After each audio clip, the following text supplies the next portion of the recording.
মাথার উপরে থাকা সূর্য যেন ভীষণ বিদ্রোহী, নয়তো কেন ঢেলে দিচ্ছে তার সকল তাপ, যে তাপে ওষ্ঠাগত জনজীবন আর প্রকৃতি। তীব্র গরমে দৈনন্দিন জীবনযাত্রায় ছন্দপতন, ঘরে কিংবা বাইরে ঘামে জুবুথুবু হতে হচ্ছে। কায়িক পরিশ্রম এ সময় ভীষণ দুর্বিষহ। ৭৬ বছরের ইতিহাসে সবচেয়ে বেশি সময় ধরে চলা তাপপ্রবাহের কিছুটা পরিবর্তনের আভাস থাকলেও তা শিগগিরই পুরোপুরি কমে আসবে সে সম্ভাবনা নাই, জানিয়েছে আবহাওয়া অফিস। তবে অতি তীব্র ও তীব্র পর্যায় থেকে তাপপ্রবাহ আগামী মাসের দ্বিতীয় সপ্তাহে মৃদু থেকে মাঝারি অর্থাৎ ৩৬ ডিগ্রি থেকে ৪০ ডিগ্রি সেলসিয়াসের মধ্যে থাকতে পারে। আর জুনে তাপমাত্রা চলে আসবে সহনীয় পর্যায়ে। বর্তমান যে তাপদাহ আছে এটা মোটামুটি ধরেন আরও ৩ দিন মোটামুটি তাপমাত্রা এরকমই থাকবে। তারপর থেকে আপনার গ্রাজুয়াল একটু করে তাপমাত্রা কমতে থাকবে। আর তারপর যেটা হবে যে আপনার ২ তারিখ থেকে দেশের উত্তর পূর্ব এবং উত্তর দক্ষিণ দিকে বৃষ্টি শুরু হবে, এটা ক্রমান্বয়ে বাড়তে থাকবে। মোটামুটি ৩-৪ তারিখে আশা করা যায় যে দেশের অনেক জায়গায় বৃষ্টি হবে, সেক্ষেত্রে তাপমাত্রা অনেকটাই সহনীয় পর্যায়ে চলে আসবে। ২ তারিখের পর থেকে যখন বৃষ্টি শুরু হবে এটা ২-৩ তারিখেও ঢাকা হওয়ার সম্ভাবনাও রয়েছে এবং তারপর আপনার ধীরে ধীরে আপনার দেশের উত্তর পশ্চিম অঞ্চল বিশেষ করে রাজশাহী, রংপুর এসব জায়গাতেও আপনার ৩-৪ তারিখের পরে যে মোটামুটি সারা দেশে বৃষ্টির সম্ভাবনা রয়েছে সেটা হয়তো আপনার ৩-৪ দিন কন্টিনিউ করবে। এপ্রিলে তাপমাত্রা বেশি থাকে, তারপর মে মাস ও মে মাসেও দেখা যায় যে মাঝে মাঝে হিট ওয়েভ আসে। সেক্ষেত্রে যখন আপনার মের ফার্স্ট উইকে যে আপনার বৃষ্টির সম্ভাবনা রয়েছে, তারপর বৃষ্টি স্পেলটা নর্মালি ৩ থেকে ৪-৫ দিন কন্টিনিউ করে, যখন বৃষ্টি শেষ হয়ে যায় তারপর তাপমাত্রা আবার বেড়ে যায়।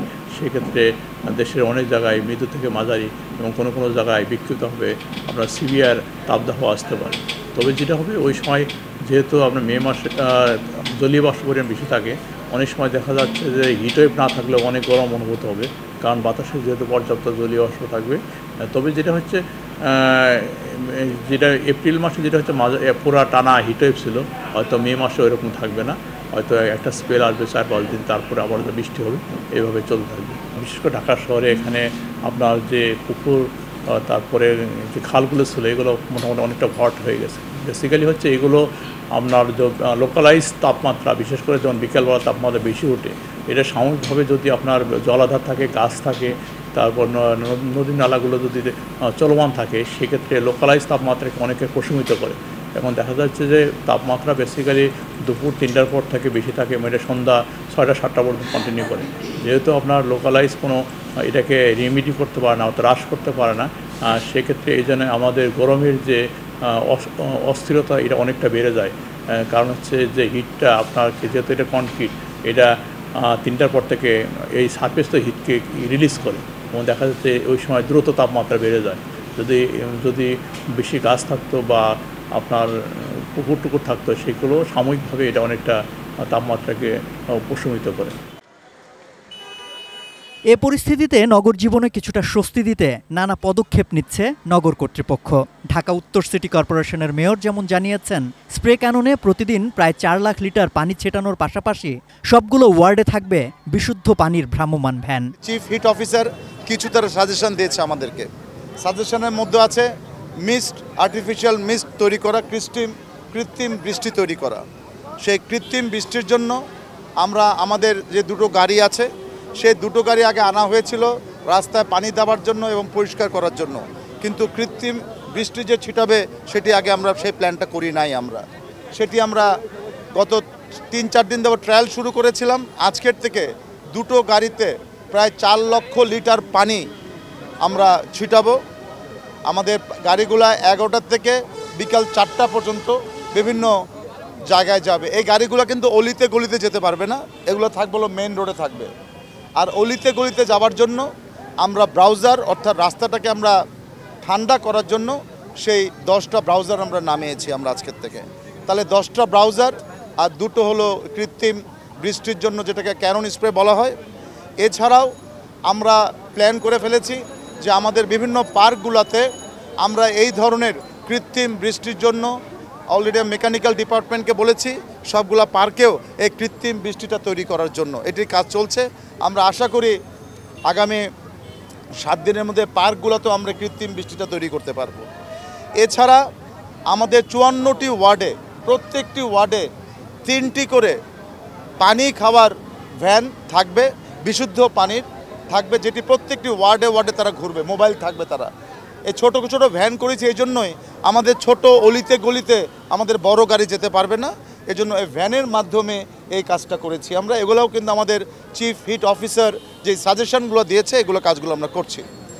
এছাড়াও আমরা পর্যায়ক্রমে নগরের প্রত্যেকটি যারা দোকানদার আছে, যারা শপিং মল আছে, আমি সবাইকে অনুরোধ করব আজকে যে আপনারা সবাই, কারণ আমাদের ঢাকা উত্তরে যেই সকল শপিং মল আছে, দোকান মালিক সমিতি আছে, আমি সবাইকে অনুরোধ করছি আপনারাও পানি খাওয়ার জন্য প্রত্যেকটি দোকানের সামনে, প্রত্যেকটি শপিং মলের সামনে যদি একটি করে ড্রাম, একটি করে যদি আপনারা মগ দিয়ে দেন, তাহলে কিন্তু নগরবাসী কিন্তু পানি খেতে পারবে।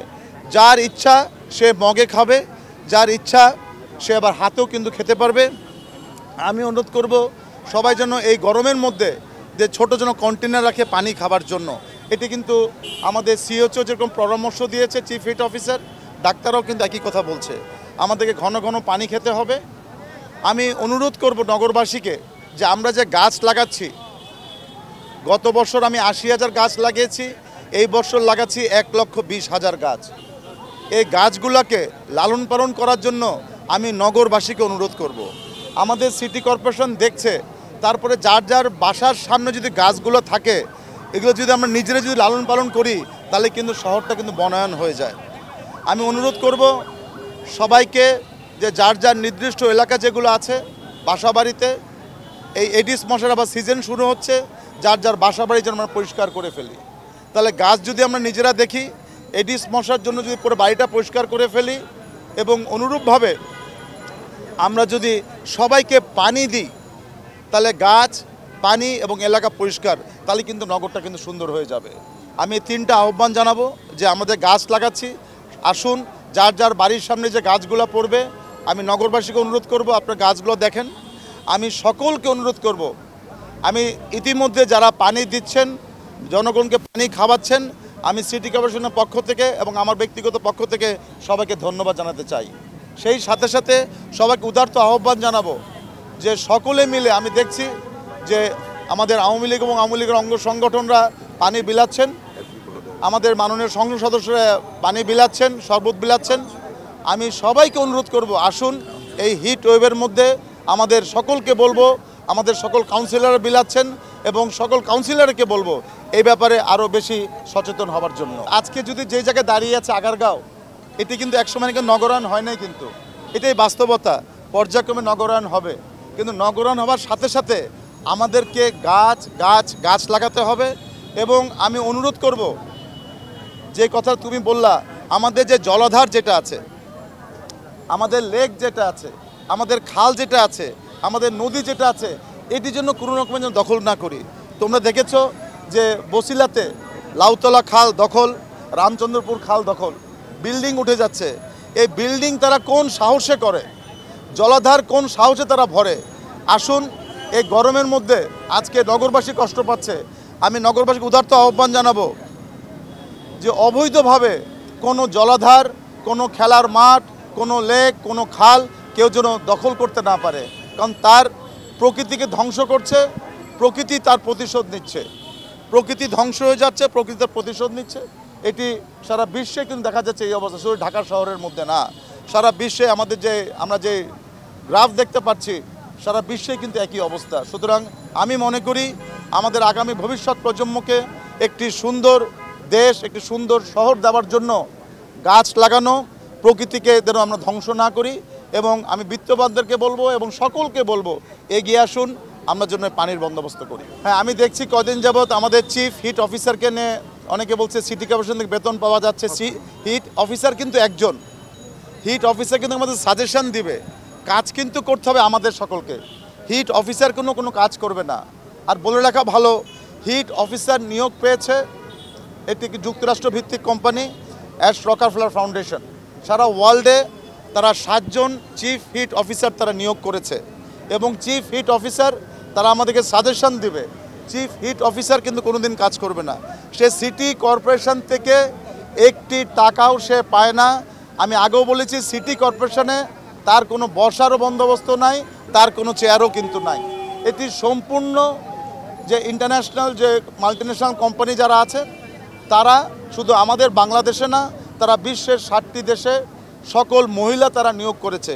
চিফ হেড অফিসার আমি তাদেরকে বলেছিলাম তোমরা মহিলা কেন নিয়োগ করেছো, তারা বলেছে কারণ মহিলারা গরমের সময় অনুভবটা বেশি হয়, এই জন্যই তারা মহিলাদেরকে নিয়োগ করেছে।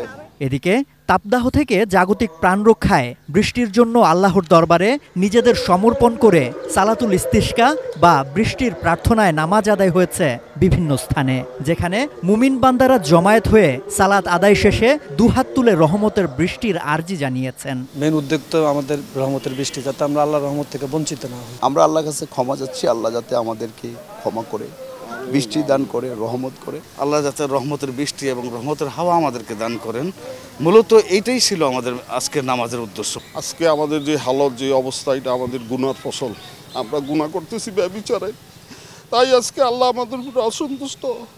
আল্লাহ যাহাতে আমাদের উপরে সন্তুষ্ট হয় সেই জন্য আমাদের ইস্তেগফার করতে হবে, বেশি বেশি আল্লাহর কাছে কান্নাকাটি করতে হবে, তাহলে হয়তো আল্লাহ তাআলা আমাদের উপর রহম করবে। এছাড়া আমাদের আর কোনো রাস্তা নাই, বিকল্প কোনো পথ নাই, একমাত্র আমাদের কান্নাই হলো সবচেয়ে বড় পথ।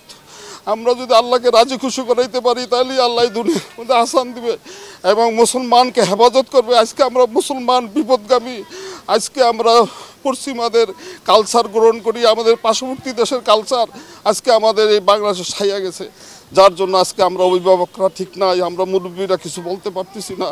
আপনারা আমাদেরকে দোয়া করবেন। সম্রাট আনোয়ার, এটিএন নিউজ, ঢাকা।